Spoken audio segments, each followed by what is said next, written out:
हिंद दोस्तों, स्वागत है आपका आपके अपने यूट्यूब चैनल अभिषेक जतवार इन्फॉर्म में। तो दोस्तों, जैसा कि सभी लोग जानते हैं कि एसएससी जीडी के फिजिकल भी कंप्लीट हो गए हैं। अब नेक्स्ट प्रोसीजर में इसका मेडिकल होगा, है ना। अब मेडिकल होगा तो बहुत सारे लोग जिन्होंने पहले मेडिकल दे चुके हैं वो पिछले बार फाइनल मेरिट में आउट हो गए थे, तो उनका भी सवाल है। और इसके अलावा जो है बहुत सारे लड़के जो पहली बार मेडिकल दे रहे हैं उनका भी सवाल है कि भैया क्या हम प्री मेडिकल करा लें। तो मैं दोस्तों आपका यही सवाल का जवाब देने इस वीडियो में आया हूँ।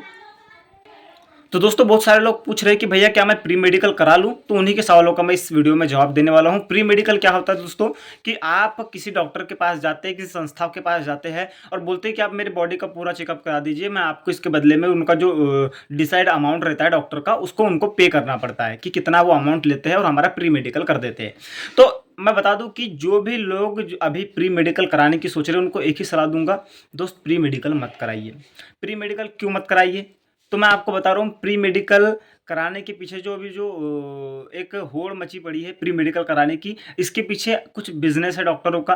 किस प्रकार से बिजनेस है ये भी बताऊंगा, और प्री मेडिकल नहीं कराना है तो फिर हमको क्या कराना है ये भी बता दूंगा, कि आप अपने नज़दीकी अस्पताल से भी अपना नॉर्मली मेडिकल करा सकते हैं, तो वो भी बताऊंगा। लेकिन सबसे पहली बात कि प्री मेडिकल क्यों नहीं कराना चाहिए, क्योंकि जैसे मान के चलिए आप इनके पास चले गए, अभी इनने 3,000 रुपये प्री मेडिकल की फीस रखे है कहीं की जगह पर, आप गए 3,000 रुपये की आपने फीस जमा कर दी। उसके बाद आप एकदम से फिट भी हो, लेकिन आपको ये कोई चीज़ में प्रॉब्लम दे देंगे, जैसे कि बोल देंगे कि बेटा आपको डीएनएस है, आपकी नाक की हड्डी थोड़ी टेढ़ी है, आप जो है सर्जरी करा लीजिए, 10,000 में सर्जरी कंप्लीट हो जाएगा। ये वही करेंगे, ऐसा करेंगे और आप जो है प्रेशर में आके बोल देंगे हाँ डॉक्टर साहब आप करा दीजिए।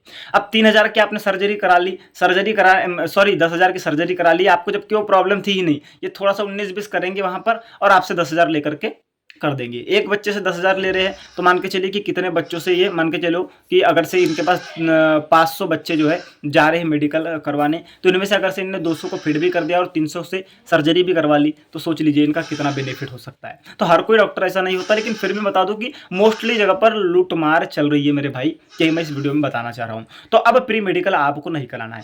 अब क्या कराना है बता देता हूँ मैं आपको। नॉर्मली कुछ नहीं, अपने आँखों का टेस्ट कराना है किसी भी जगह पर जाकर के, और इसके अलावा अपना ब्लड टेस्ट कराना है। ब्लड टेस्ट मतलब कि आप में कितने ग्राम खून है। अब कितने ग्राम होना चाहिए, तो एसएससी जीडी के जो गूगल पर भी देखो और कहीं भी देखो तो बोला जा रहा है कि मोस्टली 12 ग्राम से ज़्यादा आपका पुरुषों का खून होना चाहिए। तो उस हिसाब से आप जो है टेस्ट करवा सकते हैं। तो देखो, सबसे पहली बात तो आप नॉर्मली जानते हैं कि आपका फ्लैट फुट तो नहीं है।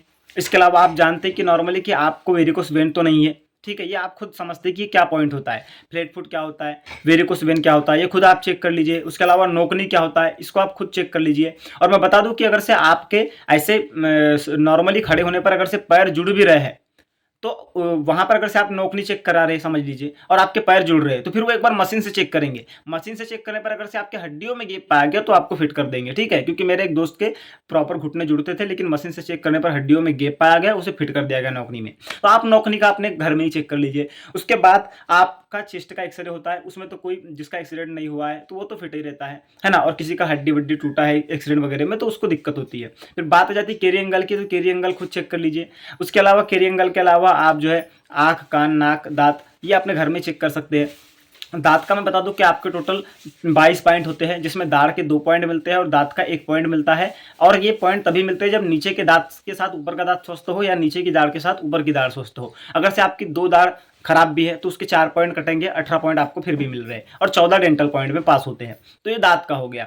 अब रही बात की कान, तो आपके नॉर्मल रहते हैं। इसके अलावा आपका नाक में किसी की हड्डी टेढ़ी होती है तो उसको डीएनएस बोलते हैं। तो आप खुद ही चेक कर सकते हैं कि यार सही में प्रॉब्लम दिख रही क्या। आप एकदम क्लियरली देखोगे कि डीएनएस क्या होता है, पहले यूट्यूब पर देख लो और फिर अपने आप को मैच करो, पता चल जाएगा। तो मैं कहने का मतलब ये है कि आप क्या कराओ, प्री मेडिकल नहीं कराना है तो आपको क्या कराना है, केवल आँख का डिस्टेंस विजन टेस्ट करा लो, ठीक है, दूर से। और इसके अलावा आप अपना ब्लड टेस्ट करा लो, क्योंकि आपको पता नहीं कि आप में कितना खून है। बाकी चीज आपको पता है कि भाई मैं तो फिट हूं, लेकिन आपको पता थोड़ी है कि आपके अंदर कितना खून है। तो खून टेस्ट करा लो एक, अगर से कम है तो भैया बीट अनार खा करके बढ़ा लो। और दूसरा, मतलब खून टेस्ट करते हो तो उसमें आपकी प्लेटलेट्स भी बता देती है कि प्लेटलेट्स आप में कितनी है। एक खून टेस्ट में आपका कितने ग्राम खून है और प्लेटलेट्स कितनी है। ठीक है, डॉक्टर से पूछ लेना, बढ़िया है कि नहीं प्लेटलेट्स, वो खुद ही बता देगा। और खून आपका 12 ग्राम से ज़्यादा होना चाहिए।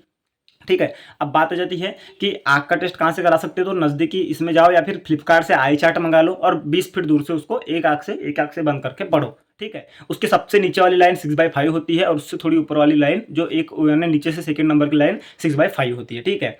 अब रही बात कि ये सारी चीज़ें हैं जो आपको ध्यान रखना है अपने इस बार मेडिकल के लिए। ठीक है। तो मोस्टली कहने का मतलब ये है कि पूरा बॉडी का चेकअप आप खुद घर में कर सकते हो। बस 2 चेकअप है जिसको आपको बाहर करना पड़ेगा, वो है आपका हीमोग्लोबिन मतलब खून कितना है और दूसरा आँखों का टेस्ट। और रही बात कलर ब्लाइंडनेस, जिसमें एक क्या होता है, एक कागज़ होता है जिसमें बिंदी होते हैं और उसमें आपका नंबर छुपा रहता है, उसको पढ़ना पड़ता है। तो उसका कोई ट्रीटमेंट नहीं है, आपको दिख रहा है तो ठीक है और नहीं दिख रहा है तो उसका ट्रीटमेंट कोई नहीं है। ठीक है।